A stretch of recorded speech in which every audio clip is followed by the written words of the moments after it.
Israel এবং তাদের সমর্থনকারী ইউরোপীয় দেশগুলির সামরিক ও বাণিজ্যিক জাহাজগুলিকে এই জলসীমা দিয়ে যেতে দেয়া হবে না।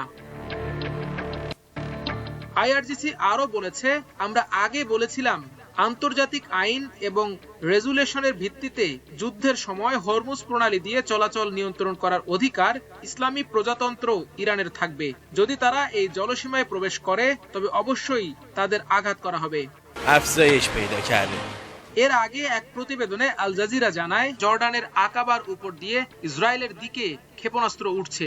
ইরান ইসরায়েলের দিকে ক্ষেপণাস্ত্রের একটি ভলিউম নিক্ষেপের ঘোষণা দেওয়ার পরই এই হামলা চালানো হয়। বার্তা সংস্থা রয়টার্স জানায়, ইরান আজ ভোরে ইসরায়েলে একের পর এক ক্ষেপণাস্ত্র হামলা চালায়। এর জেরে লাখো ইসরায়েলি বোমা থেকে সুরক্ষা পাওয়ার জন্য আশ্রয় কেন্দ্রে আশ্রয় নিতে বাধ্য হন। ইসরায়েলের জরুরি পরিষেবা সংস্থার বরাত দিয়ে এএফপি বলছে, এই ক্ষেপণাস্ত্র হামলায় হতাহতের কোনো তথ্য পাওয়া যায়নি তাৎক্ষণিকভাবে, তবে জেরুজালেমে একাধিক বিস্ফোরণের শব্দ শোনা গেছে। এছাড়া তাসনিম নিউজ এজেন্সি জানায়, আইআরজিসি ইসরায়েল ও মধ্যপ্রাচ্যে মার্কিন ঘাঁটির বিরুদ্ধে সম্মিলিত ক্ষেপণাস্ত্র ও ড্রোন অভিযান শুরু করেছে। এর আগে ইরান ইসরায়েল ও মধ্যপ্রাচ্যে মার্কিন সম্পদের বিরুদ্ধে ১৯তম আক্রমণের ঘোষণা দেয়। এছাড়া ইরান থেকে আসা কোনো ড্রোনের আঘাতে কুয়েতের উপকূলে একটি ট্যাঙ্কার জাহাজে বিস্ফোরণের ঘটনা ঘটেছে। এটি মূলত আল কাবির বন্দর অর্থাৎ মুবারক আল কাবির পোর্ট এর কাছাকাছি অবস্থিত। এটি কুয়েতের একটি নতুন ডিপ সি পোর্ট বানানোর প্রকল্প, সেটিকে আল কাবির বন্দর বলা হয়। এটি উত্তর কুয়েতে ইরাক সীমান্তে খুব কাছে অবস্থিত। পড়েছে গভীর রাতে জাহাজটিতে আঘাত হানা হয়েছে বলে এক বিবৃতিতে জানিয়েছে যুক্তরাজ্যের সামুদ্রিক নিরাপত্তা বিষয়ক সংস্থা ব্রিটিশ মেরিটাইম সিকিউরিটি এজেন্সি। এদিকে ইরানের ক্ষেপণাস্ত্র ও ড্রোন হামলার হাত থেকে রক্ষা পেতে মধ্যপ্রাচ্য থেকে ৭৫,০০০ মার্কিনী দেশে ফিরেছেন। মার্কিন স্টেট ডিপার্টমেন্টের এক কর্মকর্তা জানান, শুধু মঙ্গলবারেই ৮৫০০-র বেশি মানুষ দেশে ফিরেছেন। সামরিক বিমান ও চার্টার্ড বিমানে এসব নাগরিককে সরিয়ে নেয় যুক্তরাষ্ট্র। এক প্রতিবেদনে এ তথ্য জানায় আল জাজিরা। নিরাপত্তা কর্মকর্তা আলী লারিজানি দাবি করেছেন, শনিবার থেকে শুরু হওয়া চলমান যুদ্ধে ৫০০ জনেরও বেশি মার্কিন সেনা নিহত হয়েছে। বুধবার সামাজিক যোগাযোগ মাধ্যম এক্সে দেয়া এক পোস্টে তিনি এ দাবি করেন। যদিও শনিবার থেকে মাত্র ৬ জন মার্কিন সেনার মৃত্যুর খবর জানিয়েছে পেন্টাগন, যাদের মধ্যে ৪ জন কুয়েতে নিহত হয়। প্রয়োগ করেছে এই ক্ষমতায় তিনি এখন বিদেশি শত্রু ডোনাল্ড ট্রাম্প যদি তার বিরোধী পক্ষের বিরুদ্ধে সেটা ব্যবহার করে তখন কি হবে? তখন তো সে হয়ে যাবে স্বৈরশাসক। এখন ডোনাল্ড ট্রাম্প কি সেই স্বৈরশাসকের পথে হাঁটছে? ইরানকে হামলার পর যুক্তরাষ্ট্র একটা অগ্নি পরীক্ষা দিচ্ছে। অনেকে বলছে যে ইরান যেমন জ্বলছে সেই আগুন হয়তো আমেরিকাতেও পৌঁছে যাবে। সেই আগুনে আমেরিকাও কিভাবে? সেই আলোচনায় অনেকে বলছেন যে গত কয়েক মাসে ইরানে ৩০,০০০-এর বেশি মানুষ মারা গেছে। খামেনির শাসনের বিরুদ্ধে মানুষের বিক্ষুব্ধ হবার কারণ ছিল সেখানে চরম একটা অর্থনৈতিক সংকট, দ্রব্যমূল্য বেড়ে যাওয়া, তারপর এমন বিক্ষোভ সেটা দমন করতে যে ৩০,০০০-এর উপরে মারা গেছে। তখন সুযোগ নিয়েছিল ট্রাম্প, বারবার চেষ্টা করেছিল সেই বিক্ষোভকে কাজে লাগানোর জন্য, পারেনি। এখন সেখানে এইরকম শাসক ইসলামের নামে ইরানের শাসকদের এইরকম আচরণের কারণে কি ইরানের উপর ইসরায়েল এবং আমেরিকা যে হামলা করছে সেটা কি বৈধ? সেটা কি সমর্থন করা যায়? যে ইরানের শাসকদের হাতে সে দেশের মানুষের রক্ত লেগে আছে, সুতরাং এখন ইরান সাইজ হচ্ছে, সুতরাং সমর্থন করা যায়? সেটা কি করা যায়?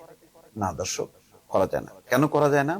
এইটা যেভাবে সামরিক পদক্ষেপটা নিয়েছে যুক্তরাষ্ট্র এবং ইসরায়েল, এতে একটা দেশের সার্বভৌমত্ব শেষ।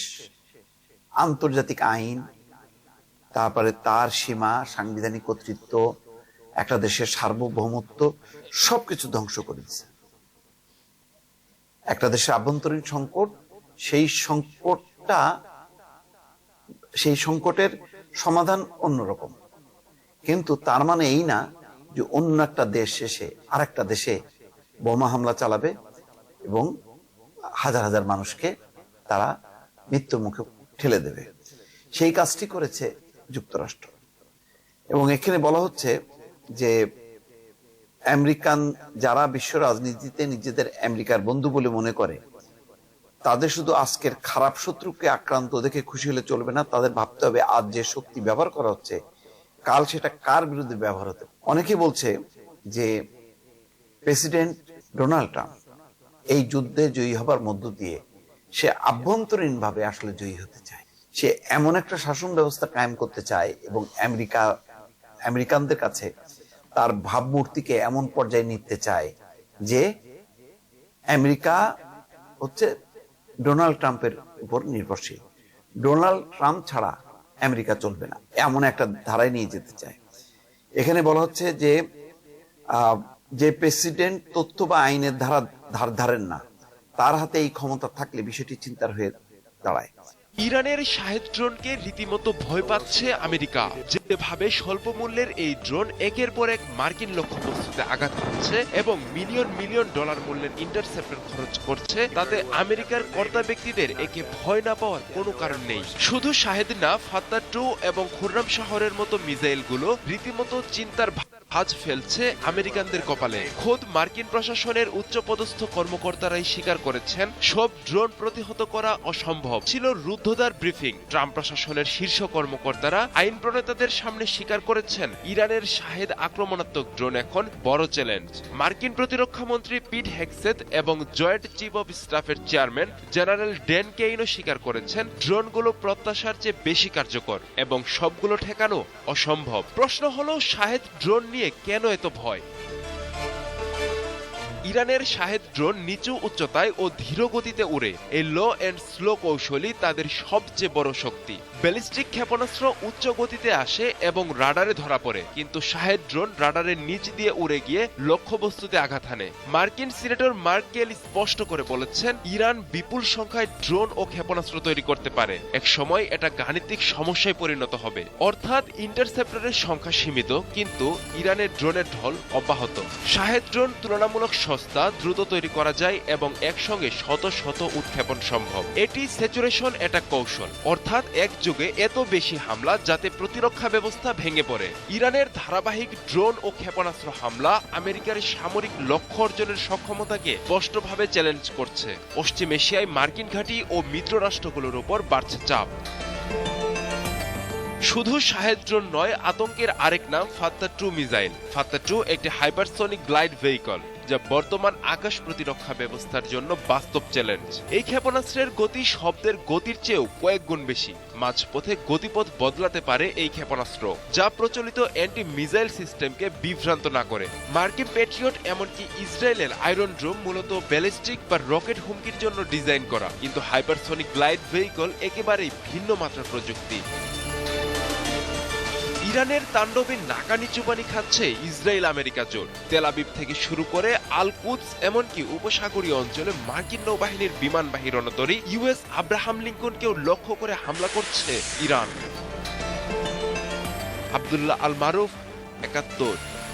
অচল করে রাখতে পারে ইরান। সম্প্রতি Islamic Revolutionary Guard Corps IRGC সাফ জানিয়ে দেয়, কেউ হরমুজ পার করার দুঃসাহস দেখালে তাকে হত্যা করা হবে। এমন হুঁশিয়ারি আসার পর থেকে একরকম থমকে গেছে তেল পরিবহনের এই ব্যস্ত রুট। গত কয়েকদিনে মার্কিন মিত্র উপসাগরীয় দেশগুলোর দিকে শত শত ক্ষেপণাস্ত্র ও হাজারের বেশি ড্রোন ছুড়েছে ইরান।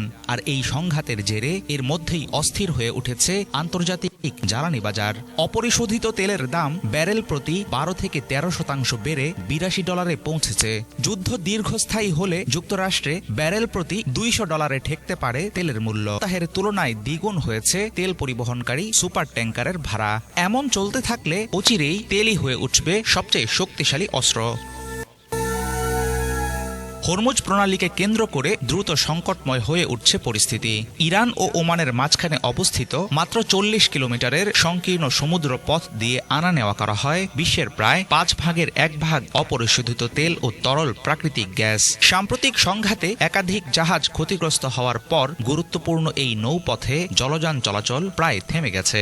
অনেকদিন থেকেই ড্রোন প্রযুক্তিতে বড় বিনিয়োগের ফলে প্রতি মাসে প্রায় 10,000 ড্রোন তৈরি করার সক্ষমতা রাখে ইরান, এমন ধারণা বিশ্লেষকদের। আর এসব ড্রোনই হয়ে উঠেছে হরমুজ প্রণালীতে চলাচল করা নৌযানগুলোর জন্য ভয়ের কারণ। reviewed. আমি যে ভিডিওগুলো দেখেছি তার বেশিরভাগই শাহেদ 136 ধরনের ড্রোন। এগুলো মূলত পরিচালনা করে আইআরজিসির এয়ার অ্যান্ড স্পেস ফোর্স। তবে আইআরজিসির স্থলবাহিনীর কাছেও এই ড্রোন আছে। নৌবাহিনীর ক্ষেত্রে বলা কঠিন, কারণ তাদের কাছে শাহেদ 136 এর মতো শক্তিশালী একমুখী অ্যাটাক ড্রোন রয়েছে। ড্রোনগুলো প্রায় 700 থেকে 1000 কিলোমিটার পর্যন্ত উঠতে পারে, আর এই দূরত্বই যথেষ্ট। ইরানের মূল ভূখণ্ড থেকে কিংবা পারস্য উপসাগরের দ্বীপগুলো থেকে, এমনকি কোনো ভাসমান জাহাজ বা চলমান প্ল্যাটফর্ম থেকে ছোড়া হলে দক্ষিণ উপসাগরের যে কোনো জায়গায় সহজেই পৌঁছাতে পারবে এইসব ড্রোন।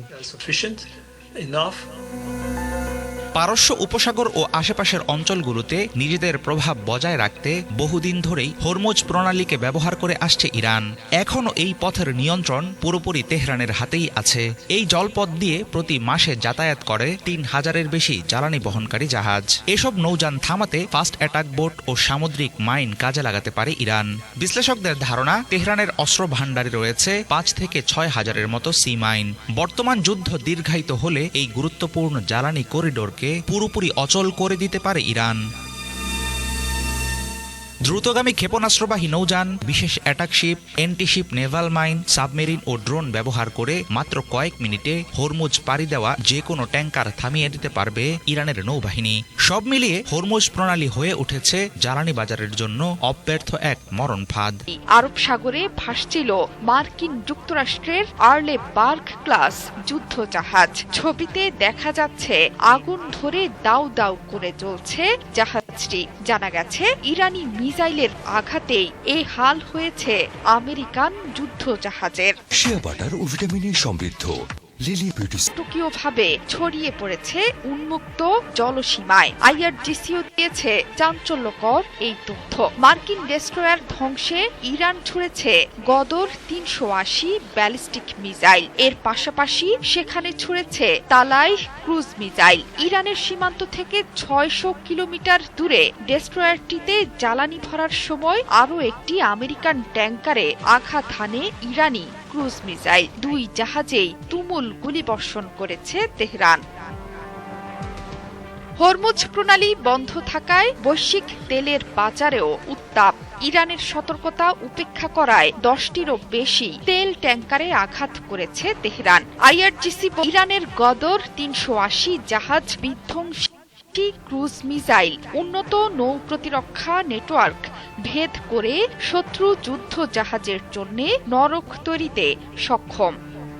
তবে প্রতিরক্ষা বিশ্লেষকরা বলছেন, জাহাজে সামান্য আগুনও দৃশ্যমান ধোঁয়ার সংকেত তৈরি করতে পারে। সেটিও স্যাটেলাইট ছবিতে ধরা। এখন বিষয়টা এমন দাঁড়িয়েছে যে Arabian Sea, Gulf of Oman, Strait of Hormuz, এই পুরো এলাকায় খুবই উত্তেজনাপূর্ণ একটি সামরিক পরিস্থিতি তৈরি হয়েছে। আজারবাইজানে একটি ইরানি ড্রোন আক্রমণ করেছে এবং এই আক্রমণটিকে মনে করা হচ্ছে যে তুরস্কের বন্ধু রাষ্ট্র যেহেতু আজারবাইজান, সেহেতু সেই অর্থেই এখানে আক্রমণটি চালানো হয়েছে। তুরস্কের বন্ধু রাষ্ট্রের উপরে এই আক্রমণ ইরান যুদ্ধকে পরিসর আরো বাড়াতে যাচ্ছে, এরকমটাই ধারণা করা হয়। এর আগে আজারবাইজানের রাষ্ট্রপতি ইরানের দূতাবাস সফর করেছিলেন। তিনি ইরানের রাষ্ট্রদূতের সাথে বৈঠক করে তারপরে ইরানের সর্বোচ্চ ধর্মীয় নেতার মৃত্যুতে তিনি শোক বার্তা প্রকাশ করেছিলেন। গতকালকে আমরা এই খবর দেখেছি। তার ঠিক পরপরই হচ্ছে নাখচিবানে এই আক্রমণটি হলো। এখানে নাখচিবানের বিষয়টি একটু জানানো দরকার। নাখচিবান হচ্ছে আজারবাইজানের মূল ভূখণ্ডে না। আজারবাইজানের মূল ভূখণ্ড থেকে নাখচিবানের দূরত্ব হচ্ছে প্রায় কয়েকশো কিলোমিটার। আজারবাইজানের মূল ভূখণ্ড যেখানে, আপনারা ম্যাপটা যদি দেখেন, আমি দেখি আজারবাইজানের ম্যাপটা দেখানো যায় কিনা, আমি কথার পরে হয়তো ম্যাপটা দেখাবো। নাখচিবান হচ্ছে আজারবাইজান এবং নাখচিবান হচ্ছে তুরস্কের কাছে, একেবারে তুরস্কের সীমানার কাছে হচ্ছে নাখচিবান। আর আজারবাইজান এবং নাখচিবানের মাঝখানে আছে হচ্ছে আর্মেনিয়া। সুতরাং এই নাখচিবানে আক্রমণ বলতে গেলে এটা তুরস্কের সীমান্তবর্তী এলাকায় ইরানের আক্রমণ। অবশ্য নাখচিবান একদিক থেকে যেমন তুরস্কের সীমান্তবর্তী এলাকা, আরেক দিক থেকে হচ্ছে ইরানেরও একেবারেই সীমান্তবর্তী একটা এলাকা। আক্রমণের মাধ্যমে এই যুদ্ধ যদি আজারবাইজানে ছড়িয়ে পড়ে এবং আজারবাইজানও যদি এটার বিরুদ্ধে পাল্টা আক্রমণ করতে উদ্যত হয়, তাহলে দেখা যাবে যে ইরানের ওই দিক থেকেও আক্রমণটি আসতে পারে, যেই চতুর্মুখী আক্রমণের পরিকল্পনা আমেরিকা ইসরায়েল করছে। আপনারা জানেন যে আজারবাইজানের বন্ধু রাষ্ট্র হচ্ছে, আজারবাইজানের খুব ঘনিষ্ঠ বন্ধু রাষ্ট্র হচ্ছে ইসরায়েল। সুতরাং নাখচিবানের এই আক্রমণকে বিভিন্ন দিক থেকে দেখা সম্ভব। নাখচিবান, এজন্য আমি বলছি যে নাখচিবানের আক্রমণটি কে করেছে, ইরান করেছে নাকি আসলে অন্য কেউ করে আজারবাইজানকে এটার মধ্যে টানতে চেয়েছে, আমি জানি না। এই হচ্ছে আজারবাইজানের মূল ভূখণ্ড, এ হচ্ছে আজারবাইজানের মূল ভূখণ্ড। তারপরে এই জায়গাটা হচ্ছে আর্মেনিয়া, আর এই জায়গাটুকু হচ্ছে নাখচিবান, আজারবাইজানের নাখচিবান।